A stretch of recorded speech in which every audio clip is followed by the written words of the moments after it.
everybody. This is Matt McCann with Mountain Athletics, and we're privileged to be joined by the head baseball coach here at Mount St. Mary's, Frank Leoni. Frank, welcome to the Mount. Thanks, Matt. Appreciate it. So, in your journey in coaching, what drew you to this open position, and what did you like about the Mount to come on and accept this position? Yeah, it's interesting. I've always sort of kept my eye on the program from afar, being a former Division I head coach, and then when I was at Marymount, being just down the road, always kind of kept my eye on it. I think we kind of ran into some of the same recruits, so we kind of always had the name in the back of the mind. But honestly, just the beauty of the campus as I've driven by in the past was always very intriguing to me. I'm very familiar with the NEC, and when the opportunity presented itself, for me, it was a no-brainer. It seemed like a really good fit for me, both personally and professionally. And the more I looked into it, the more I met folks like you, it just drew me more and more to take on this challenge. Now, this is your fourth head coaching job since joining the ranks.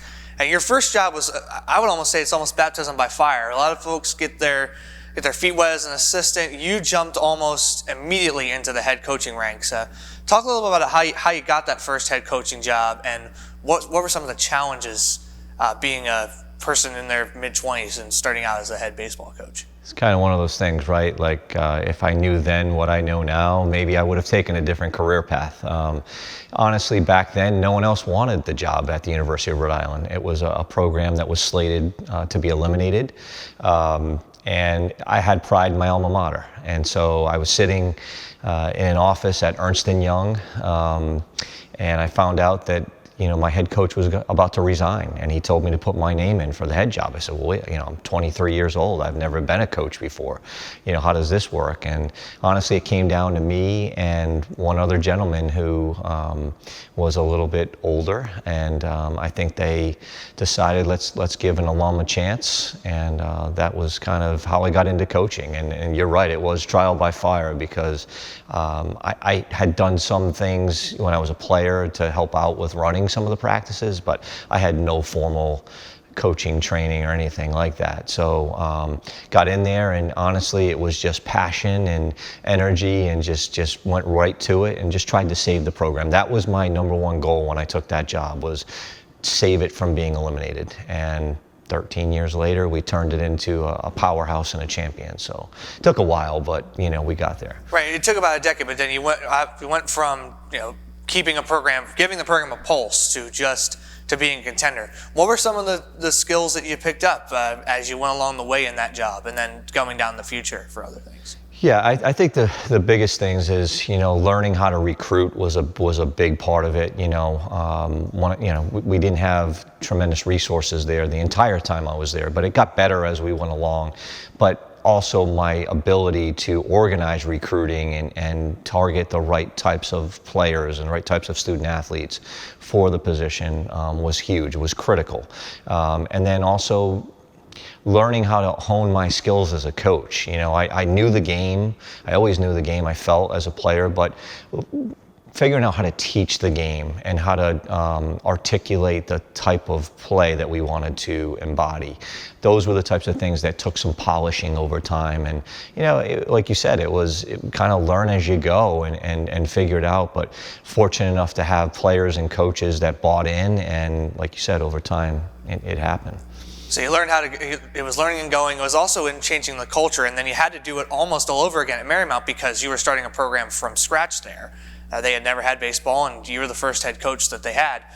So what are some of the things you picked up in terms of changing a culture, both at Rhode Island, at Marymount, even at William & Mary, that you think might be impactful here? Yeah, no question. So they were different kind of culture builds. At Rhode Island, it was a program that had a history of losing. There was, even when I played there, we didn't have a lot of documented positive history to fall back on. So it was sort of rebuilding that mindset from scratch. And when I was a young coach, it was kind of like, going at it full steam, like a bull attacking a matador, like just like this is how we're going to do it, and either get on board or get out kind of thing. So you learn that doesn't always work with human beings to do that stuff.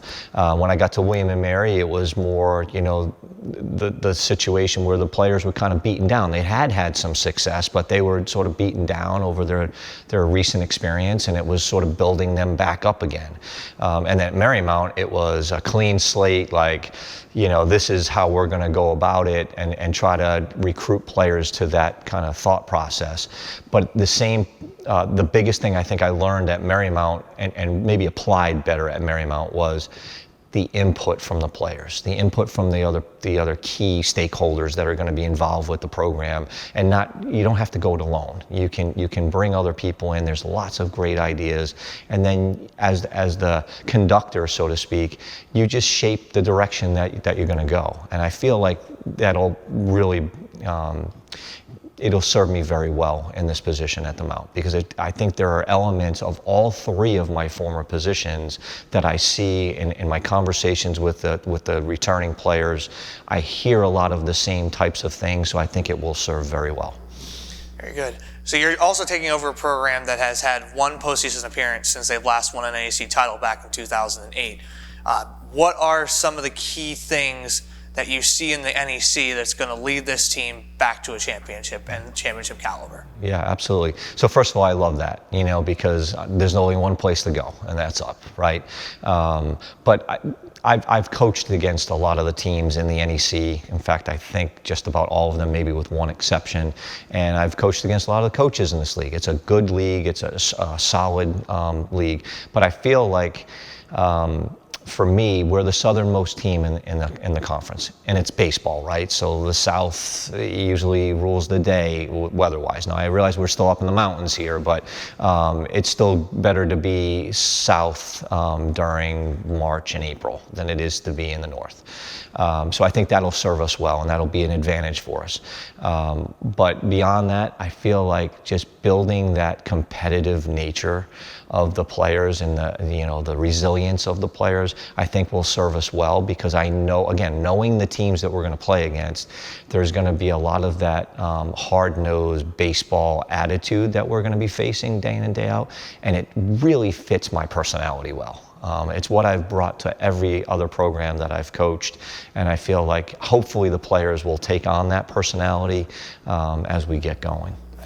Without diving too much into what the play's going to look like, what's your general style of play? Do you enjoy a small ball type where it's more base stealing? Do you like power hitting?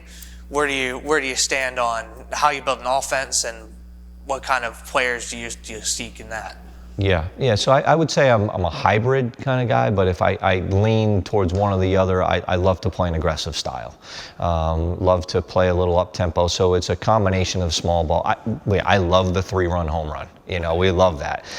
But there's a method to the madness. There's a way of going about it, and we're definitely going to try to pressure as much as we can within our personnel. We've got to fit our style to the players that we have in a given year, but I definitely you always know that speed comes to the ballpark every day.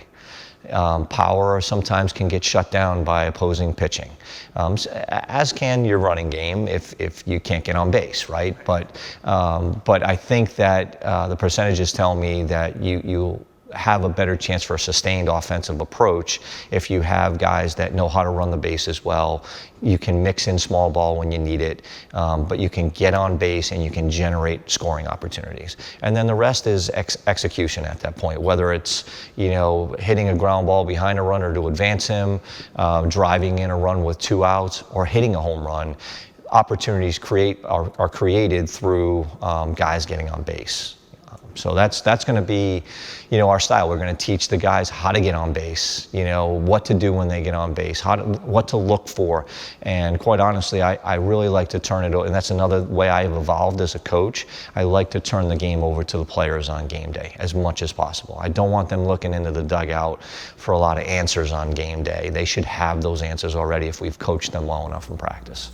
Good. What about the pitching and defensive side? How do you see that playing out in the next few years? Yeah, I probably should have mentioned that. I mean, we need to be strong pitching and defense. I mean, pitching and defense is the name of the game in baseball. If you can pitch and play defense, you have a chance to win every game.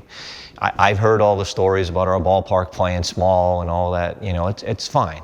We've just got to find a way to persevere, you know, within those confines. And the great thing is we'll always have last at bats at home, so that's a good thing to have. But yeah, we'll be strong up the middle. Always going to try to have the guys on the mound that can compete for us and keep us in games.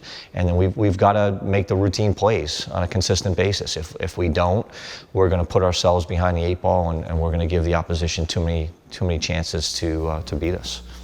Very good. So in the next couple of years, I mean, you're inheriting a team that was 9-28 last year. What is your hope for the trajectory of the team in terms of getting them to where you see them and where we see them as a contending baseball team? Yeah, I don't want to get ahead of ourselves, right? But I'm also not interested in doing a 4-year rebuild, where we're gonna take it on the chin for the next 2 or 3 years. That being said, I'm not silly to believe that we're just going to run the table in the next couple of years, but I do think we'll be more competitive than recent years, and I do think that we'll make a climb. I feel confident that the chance to make that climb is within grasp. It's what we do on an everyday basis to prepare these guys, and to have the guys, honestly, the players are going to buy in, and if they do, I think you'll see a pretty good jump initially. Good.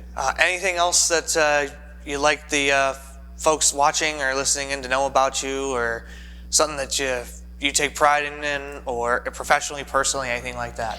Yeah, I would say that there's not going to be one person in that dugout that's going to be more competitive than me. There's not going to be one person. I want to win every game. I'm a realist. I know we're not going to win every game, but we're going to try awfully hard to win every game that we play. And my competitiveness kind of spills out into everything I do. If you talk to my children, we had a ping pong table in our basement, and I wouldn't let my children even win a point in ping pong. I wanted them to earn it. I wanted them to learn how to compete, to see what it was going to take to beat me, and they've climbed that ladder. And those are proud moments for me when a player is pushed every day to be more, to improve himself both on and off the field. And then when that person achieves that, for me, those are the most proud moments. And as I've told every player that I've talked to, if I've done my job well, they are inviting me to their wedding someday. And that's really how I feel. This is about a people business. This is about building people and helping them to achieve their life goals. So that's what we're going to try to do, and along the way, we're going to try to win a lot of baseball games. Excellent, Coach. Well, thank you so much for doing this. Thanks for taking the time out. Best of luck to you the rest of the summer as you continue to build a team for his team. Once they get back, we'll have fall ball and things like that. And we're ready to go come next winter and the spring. Absolutely. Thank you so much. I'm super excited to be here. Excellent. And just so you know, the Mount St. Mary's 2022 baseball season, they will kick off in February. We'll have a schedule in the coming months, and keep posting and checking at mountathletics.com and on our social media sites for more information.